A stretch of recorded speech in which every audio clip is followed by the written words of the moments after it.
Hey guys, it's Fo from mamaandmoney.com and I'm back with another video. In this video, I'm going to be sharing 22 frugal living tips that you can use to save money and still enjoy life. If you're interested in learning how to be frugal, yet still enjoy life, stay tuned. Alright guys, so I'm going to be sharing some frugal living tips that you can use to save money but still not sacrifice your life. A lot of times when you think about being frugal, you think about being cheap, you think about not spending money, but I'm here to tell you being frugal is none of those things. Being frugal simply means that you are intentional about your money and you spend it wisely on things that matter most and you don't spend it on things that don't matter and that aren't important. So I'm going to be sharing some frugal living tips that I use and that I recommend so that you can still enjoy life while saving money. So let's jump in. So the first frugal living tip that I want to share with you is to use cashback apps. I know I've said this 1,000 times on this channel, but I'm going to say it again. You need to be using apps like Rakuten, Ibotta, and Fetch Rewards in order to start saving money when you spend. There's no point in leaving money on the table when you can get cash back for your purchases. So these apps are super simple to use. With Rakuten, when you shop online, all you have to do is use their Chrome extension and you'll be able to get savings in addition to getting cash back when you make a purchase. Apps like Ibotta and Fetch Rewards let you scan your receipt and you get cash back or rewards points to go towards gift cards. These are the easiest ways that you can save money and get cash back. It's frugal tip number 1. The second frugal tip is kind of quite obvious, but I'll say it anyway. Use coupons, and I don't mean extreme couponing. I mean using coupons that make sense. I like to use the app Retail Me Not on my phone so that when I go shopping, I can look for deals and coupons that may be applicable to the store that I'm at. You can also use this online. You don't have to be an extreme couponer to be sensible enough to use coupons, so use them. There are millions, if not billions of dollars that go unused from coupons each year from stores. So be the smart consumer and use the coupons that are available to you. Tip number 3, shop sales and thrift. This should go without saying, but if you want to save money, you need to shop sales. Another thing is that you can do is to shop thrift. Thrift is not always bad. You can go to thrift stores and find brand new items. There are also thrift websites like Mercari, Poshmark, where you can find some of the nicest things for sale by other users. Don't let your pride get in the way of using sales and thrifting. I've thrifted before. I've bought clothes from people online on Facebook who've only worn things once or even twice or brand new. So don't sleep on thrifting and definitely don't miss out on sales when they are available. Tip number 4, shop off season. Stores are always doing clearance on off season items, so get a season ahead and buy things while they're on sale. So for instance, you can buy your winter outfits or your fall outfits in the summer as summer is approaching and stores are changing out their merchandise and vice versa. So be sure to shop off season if you want to get your clothes or items at a super deep discount. I have a friend who always buys her Christmas stuff after Christmas because everything is on sale. So be smart, shop off season so that you can save tons of money and be frugal. Number 5, you need to repair items instead of replacing them. This is one thing I learned a long time ago. It was cheaper for me to pay $5-10 to go to a seamstress to have her repair my clothes or to take something in and let it out, hem it or whatever, as opposed to buying a whole new pair of jeans or a skirt or a whole new wardrobe. So repair things instead of replacing them. And this applies to things around your house as well. Your appliances, things on your car, repair it before you replace it because a lot of times it can save you money in the long run. Number 6 is to buy used for depreciating items. Did you know that when you drive a brand new car off the lot, it loses between 9 and 11% of its value immediately? That is a waste of money. So if you're going to buy a depreciating asset like a car, you want to make sure that you buy it used because you don't have to take the brunt of the value dropping as soon as you drive off the lot. So be smart about buying items that depreciate, and I suggest buying them used. Number 7 is to find free alternatives. There are free alternatives for almost everything out there. Instead of buying a book, why don't you go to your local library? You can use the Hoopla app with your local library to check out books for free. There are so many free alternatives. Maybe instead of watching TV or getting cable, you find things to watch on YouTube. So find free alternatives for the things that you enjoy doing. Be sure to check your local listings to find out what free concerts or events or festivals are happening around you so that you can take advantage of those as well. Meal, plan, and prep. That's number 8. This is one that I live by and I have been doing for a while. When you plan your meals and you prep them, you do 2 things. 1, you automatically know what you need when you go to the grocery store, so you aren't buying more than you need to. And 2, you aren't stopping by fast food restaurants because you haven't had a plan for what you're going to eat for the day.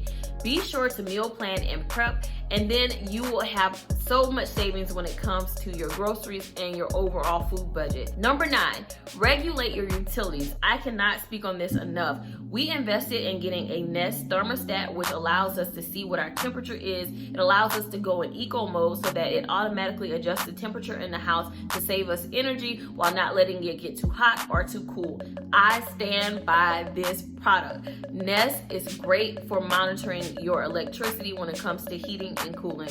So you want to be sure that you are regulating your utilities in a way that you're saving money and not wasting it when you're not home, or if you're on vacation and you forget to turn the air or the heat off. So definitely regulate your utilities. Take a look at your expenses when it comes to utilities and make adjustments. You can find so much of savings by just doing that simple thing. Number 10 is another obvious one, but eliminate unnecessary expenses. If you aren't going to the gym, cancel the membership. If you aren't watching whatever subscription service you have, cancel that. Get rid of those unnecessary expenses that are wasting you money. You can save money by just going through your bank statement and looking at things that you aren't necessarily using anymore. There are also apps out there that'll do it for you. There's no excuse at this point. Eliminate those unnecessary expenses and start saving your cash. Number 11, learn to DIY. This is something that I'm so glad that I learned how to do. I learned how to sew a while ago. I learned how to do my own makeup. I learned how to do my own hair. And darn it, I can fix about anything in our house as well.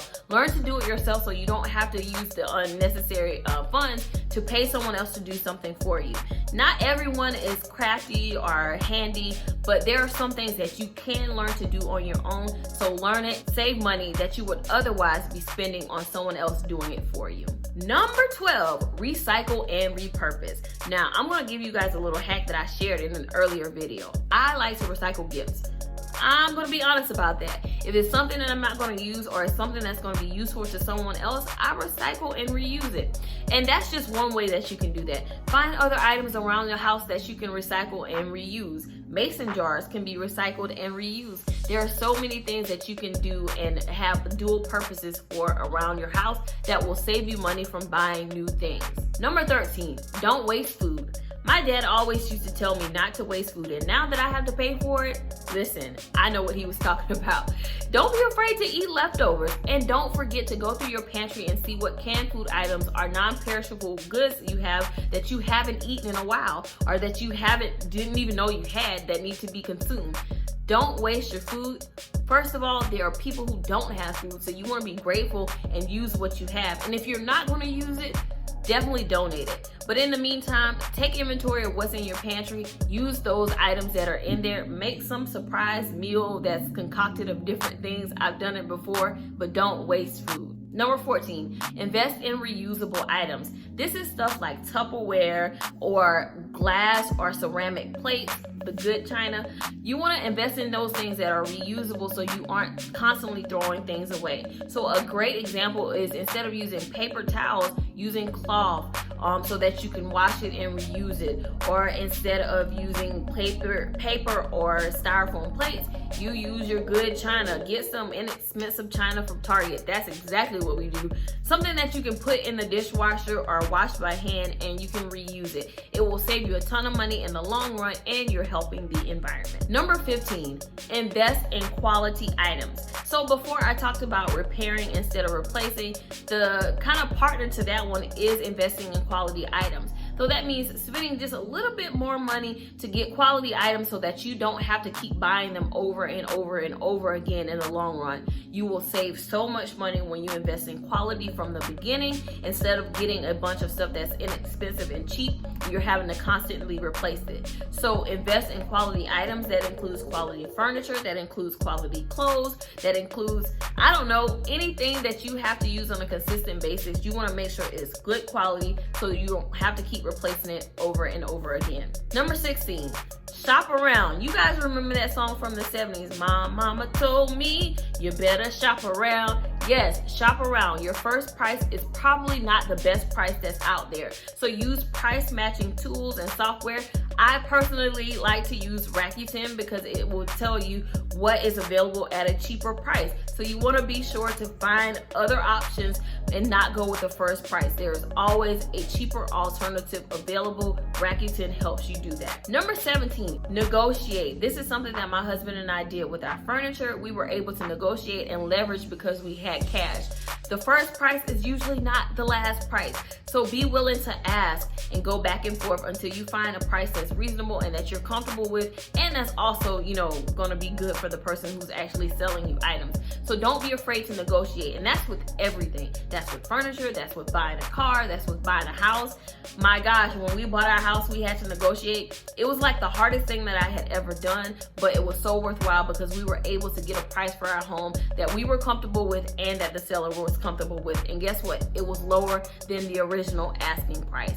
So don't be afraid to negotiate to save money. Number 18, do regular maintenance on your items. That means regular maintenance on your household items and utilities. That means regular maintenance on your car. It means regular maintenance on yourself, because you can be costly if you don't maintain yourself and your health. That can be a costly expense, and we want to be frugal here. So do regular maintenance so you can avoid having big damages later on. So that means clean your gutters out. That means checking to make sure the shingles on your roof are intact so that you don't have any issues with leakage.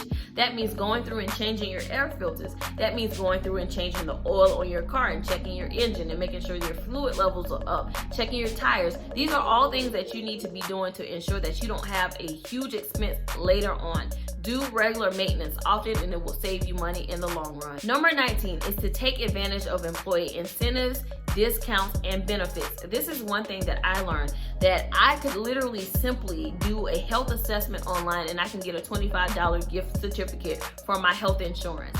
Or if I go get a physical, I can get a $50 gift certificate. Or your employer may provide an incentive of having a discounted gym membership. Be sure to take advantage of these incentives that are available through your employer or through your health insurance or whatever a membership that you may have. There are incentives out there that aren't being used, so you want to be sure that you take advantage of them and save money. One great incentive that I used to have at my former employer was that we used to get a discount on our cell phone bill. So be sure to check for things like that. You may be able to get discounts and you may be missing out on money because you simply have not asked. Number 20, use gift cards. This is something that my husband and I honestly are terrible at, or we have been bad at.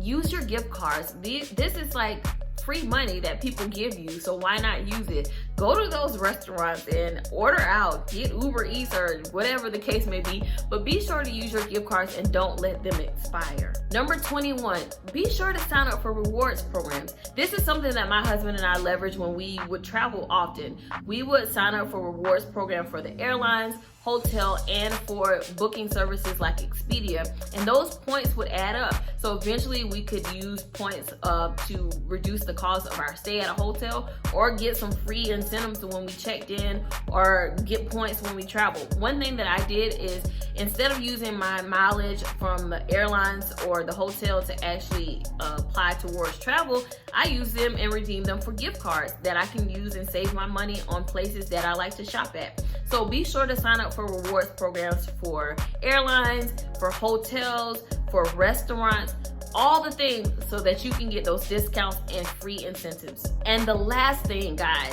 and I think this one is the most important, reduce your taxable income. If you want to live a frugal life, if you want to save money, the biggest way that you can save money is to reduce your taxes. Taxes take up more money than anything else in anyone's budget and anyone's finances. You want to be sure that you reduce your taxable income, and you can do that many different ways.